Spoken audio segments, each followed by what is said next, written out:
everyone. We're Ensemble Hesbury, professional musicians in London. Welcome to our new YouTube series, Learn About Early Music. In this series, we're going to be introducing you to some of the key topics involved in early music, talking about some of the principles that we think about as musicians of this period. And we're hoping that you might like to watch if you've never encountered early music before. Perhaps you've heard of it and not quite sure what it is. If so, we hope to bust some of those myths for you. And even if you're already an early music aficionado, perhaps this is something that you might just to brush up your skills, perhaps learn a little bit of something that you haven't heard before. So let's get going. This first episode, we're going to just try and answer the question. What is early music? Yeah, what's it all about? Okay. Oh dear. Who's gonna take this first question, Tom? Well, why don't we start by having a look at a bit of a definition? Okay. Well, that's always a safe bet. And then we can discuss a little bit about what's going on. Okay. So which dictionary is this? This is according to the Collins Dictionary. Okay. Collins Dictionary says that early music is. It says that it's music of the Middle Ages and Renaissance, sometimes also including music of the Baroque and early classical periods. Well, that's also already very interesting for us because we mainly play from the high Baroque style. And then there's also another bit of the definition, which is of or denoting an approach to musical performance, emphasising the use of period instruments and historically researched scores and playing techniques. So that's something that we'll talk a little bit more about later on. Yeah, okay, so it gives two definitions. The first one is not particularly helpful, to be honest, because it just lists periods. Which are old. Which are, slightly old. And even thinking of music in different periods is sometimes not that particularly helpful. It's not particularly helpful because you're creating, lines in time when you don't need to. Right, and then the second one, I would say is a little bit more helpful, but I would say it's what we call historically informed performance. So using period instruments, researching, trying to, create quite an authentic idea of what the music would have been like. Yes, and trying to recreate the sounds and sort of some of the circumstances and ideas that the composer might have heard and known when he or she wrote the piece of music. This is also very problematic. Yeah, very difficult. As an idea, because of course, how close can you get to those ideas? Well, and you can never get truly there because you're in the 21st century, so that's a big problem. So that's historically informed performance, and it's something that's definitely a part of early music and part of the early music movement, but I wouldn't say it was early music in itself. Okay, so we're going to have to decide for ourselves, which is a bit scary. There's also, even by making this little discussion, we're already finding that there's a lot of sort of pigeonholes, aren't there, where we're putting music into different areas. So this is early music, this is not early music, this is mainstream, this is not mainstream, etc. So that's already an interesting discussion to be had. Yeah, so, the separateness of early music, I think, even the fact that we're doing this video about early music as opposed to music in general, shows that in sort of mainstream music, early music is thought of really as a different type of thing. Why do you think that is? Well, I think it's possibly a result of the way that it's kind of developed, because of course there's been various kind of revivals of this sort of music, and of course that was born out of an interest in old instruments. So, for example, this harpsichord that I'm sitting next to, this is a reconstructed instrument of an instrument from 1667, so there's a kind of historical element to that. It's meant to be based on this original model. And so these revivals, I think, have meant that people were having to take a different approach to playing this sort of repertoire compared to the sort of performances that were going on elsewhere. For example, romantic performances of Bach on the piano. Someone had to specifically say, actually, I'm not going to do that. I'm going to do it on the harpsichord. I'm going to use this type of score. I'm going to look at the original scores or some fragments of original pieces, that sort of thing. So decisions had to be made to make a slightly different direction. And I think because that would have been so different, so a lot of the revival really got going in the early 20th century, in the UK at least. And the other, the music that was being composed that wasn't early music at that point was of course very, very different.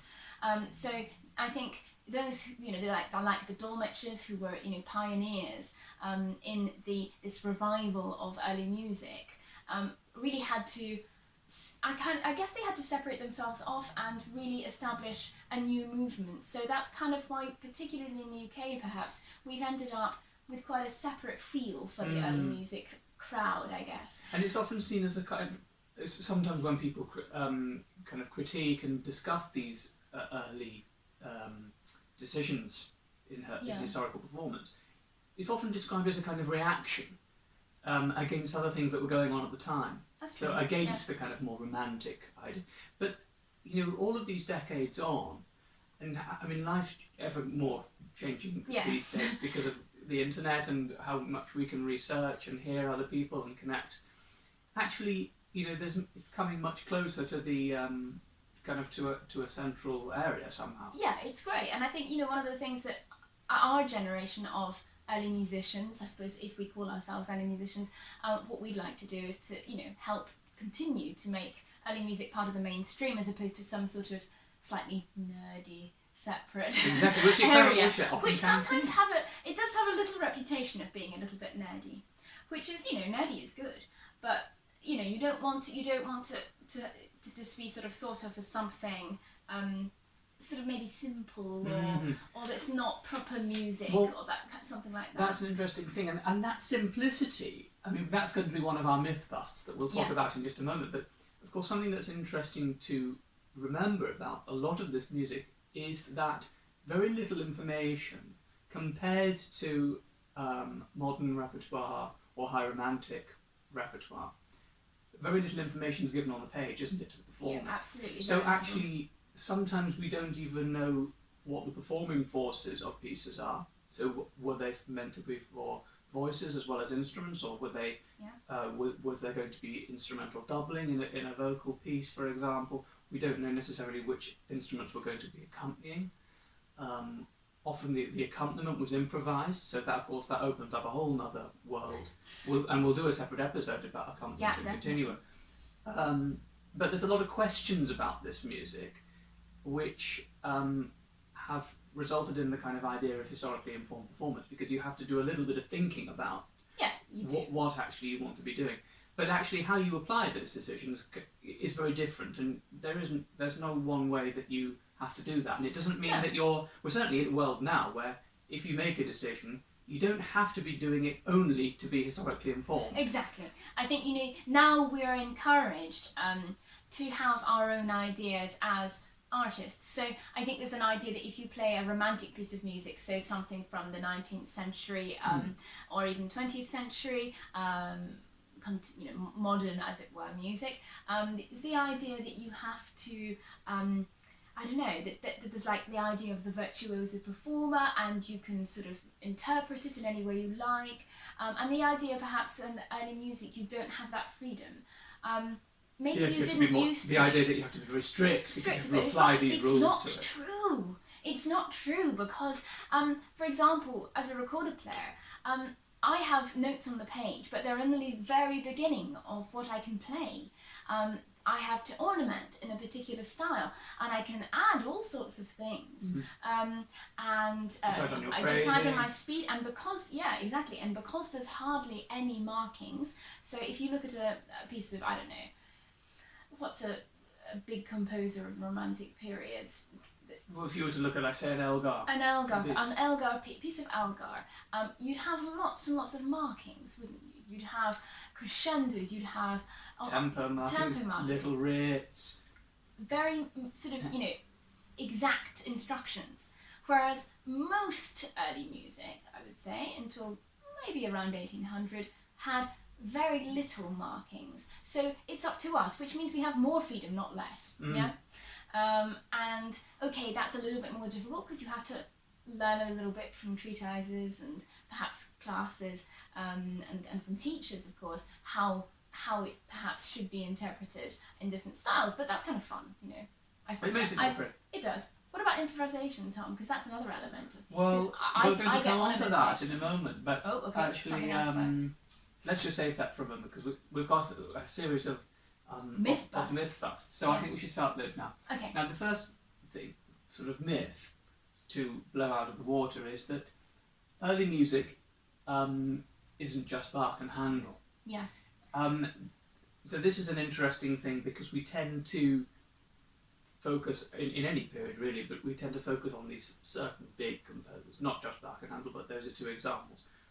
Of course, they were very famous composers. We have a lot of their music, and they were also very celebrated within these various revival periods. Yeah, that's true. That we've had. But it's important to remember that actually there was a lot of music that doesn't survive, and the chances of music surviving to the present day was actually pretty slim. Yeah.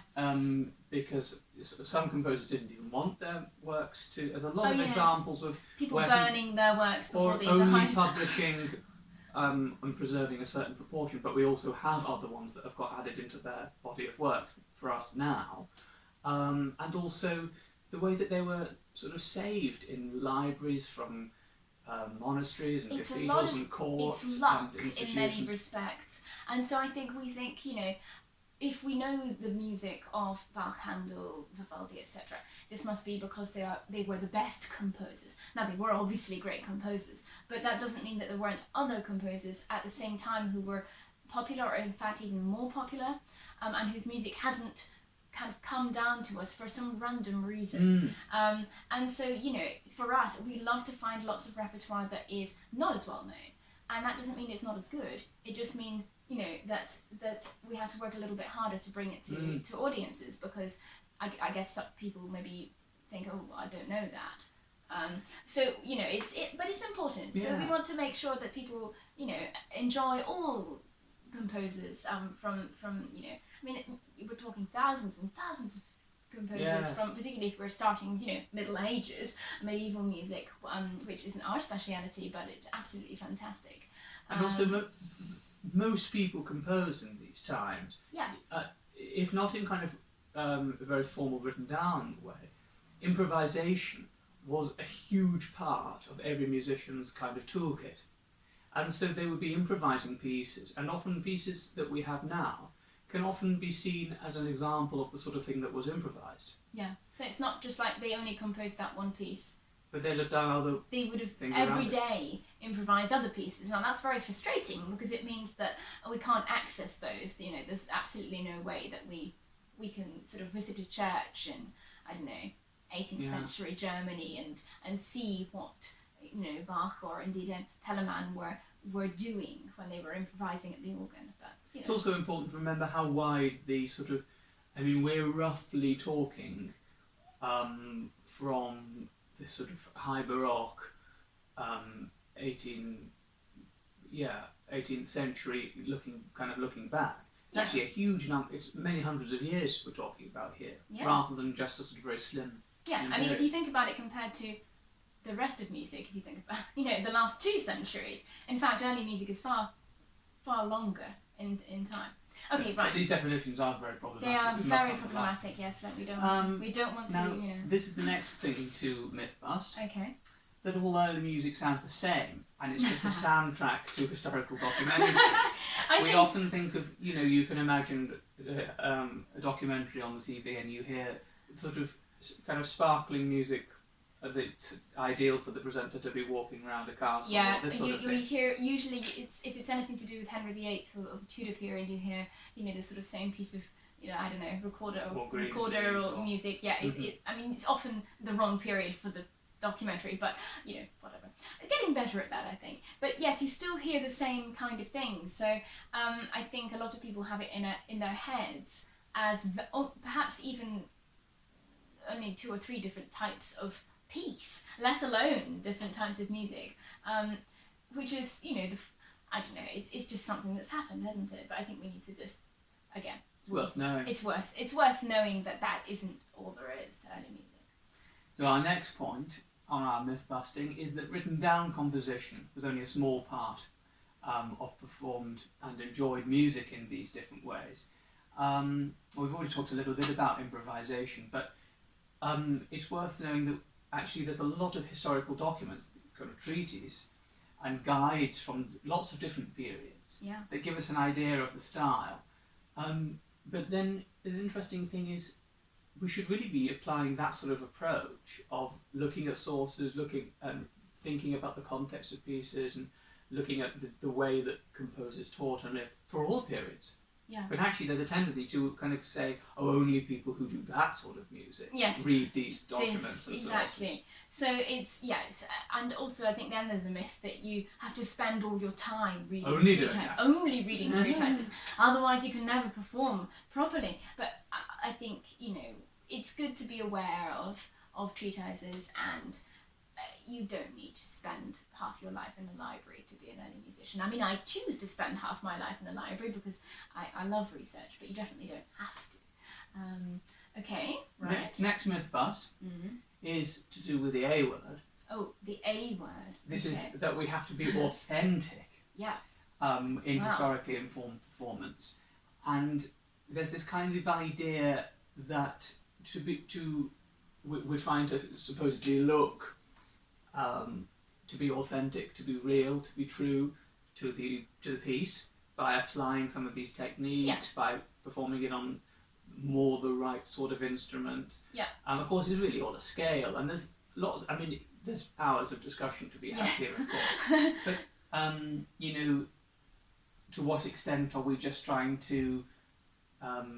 How can we be authentic to ourselves as well? Well, to ourselves, and I think that's actually more important because, you know, we have this idea of authenticity, which has been hotly debated, trying to recreate how exactly it would have been heard, you know, in I don't know, in Leipzig or wherever, at a particular point, and what instruments would have been used, how many instruments would have been used, and trying to. I mean, I think it's really fun to recreate. You know, there's nothing wrong with it, and I think it's very important to try and get quite close to how it would have been played. But that doesn't mean that we absolutely have to, and that it means it's not valid if we choose to do it a different way. And that's what, you know, I think you were meaning by authentic to ourselves as well, because it's a bit odd to think that we're trying to sort of live in the past through authenticity, because really now we're performing this music now, and we need to be presenting it to audiences now. If that means we have to do it in a different way, then all for the better. And you know, it's a tricky climate for music and classical music and early music, and it's tricky. You know, so we need to be imaginative, and if that means being less authentic, then you know, and again, so be it. Actually, the more that you sort of research and look into things, actually the idea of being sort of true to something actually means to be quite free, in my opinion, because of course so much was kind of improvised. If you want to perform in a way that was similar, you had similar thoughts going on to a court musician in the 18th century, then you just need to be sort of doing very mundane things like booking people to perform performances, trying to quickly get this thing written down, trying to please your boss. Those are the sort of things that they actually do. Well, that's really we often have this sort of romanticised idea. Oh yeah. But I think improvisation and freedom is important, because I think they would have been incredibly flexible. Yeah. And that's one of the kind of problems, isn't it, when you apply these sort of strict rules about, oh, if we want to be sort of authentic, we have to do this and this. Actually, there was a very great amount of freedom in a lot of this music. Yeah. The number of people performing it often would vary according to how many musicians were available. This? Yeah. So yes, flexibility is more important in early music than it used to be, I think. Yeah. Yeah. Okay. Now, good. I think let's talk a little bit about context, because I think that's also a really interesting thing. Yeah. A lot of the music that we, for example, perform with Ensemble Hespery, chamber music. Yeah. What sort of situation might that have originally been performed in? Of course, we're generalising, and also who would have performed it and for whom. Yeah, exactly. So we've got, you know, what's a nice thing about early music, and one of the nicest things in my opinion, is that not everything was composed with the aim of a sort of professional performance in mind. In a concert hall, for example. So particularly. Until at least the late 18th century, if not beyond, we have a focus on amateur music making, and the amateur music market was very, very big, and so composers would not just be composing for virtuoso musicians. They would be composing pieces at a level for someone just playing in their home, which makes it really, really beautiful music. Makes it very accessible music, and I think very intimate that's as well. why a lot of that's why so many people today enjoy it as a hobby, because it's not that the music isn't as hard, it's just that it's accessible in a way that perhaps, well, obviously you can't play a symphony by yourself, so it's for a chamber environment, it's for your home often, and just meeting up with a small number of people, which in this environment, with the virus and the possibility for smaller performances, it could be a very good thing, I think. Absolutely, because there was this sort of idea later on of the kind of virtuoso performer who mainly would often play their own works, and it would have been to dazzle the audiences, and that idea doesn't exist quite so strongly in the kind of chamber music world that we're in. Of course, there is incredible virtuosity. That's not no. But it's kind of not virtuosity for virtuosity's sake.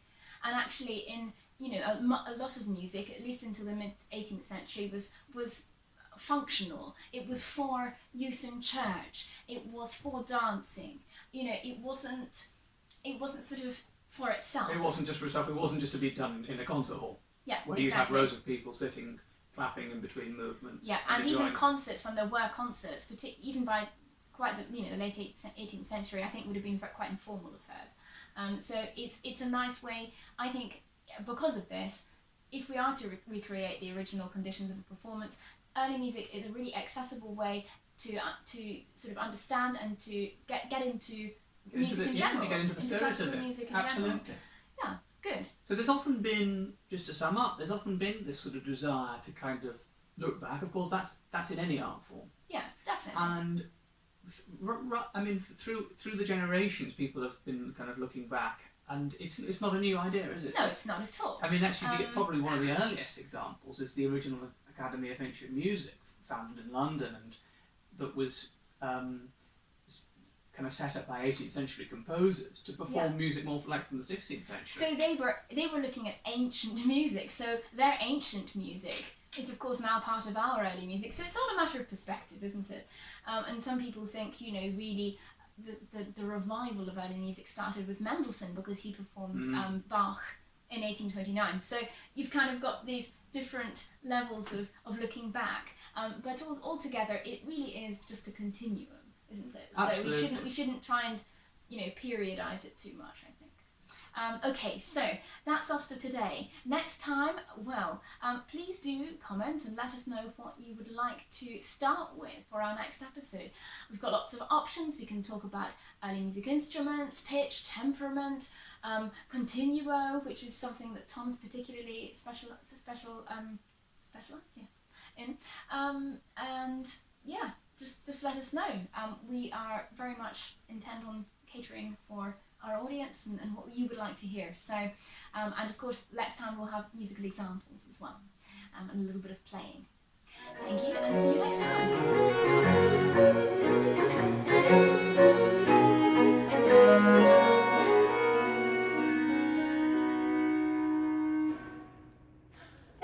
time.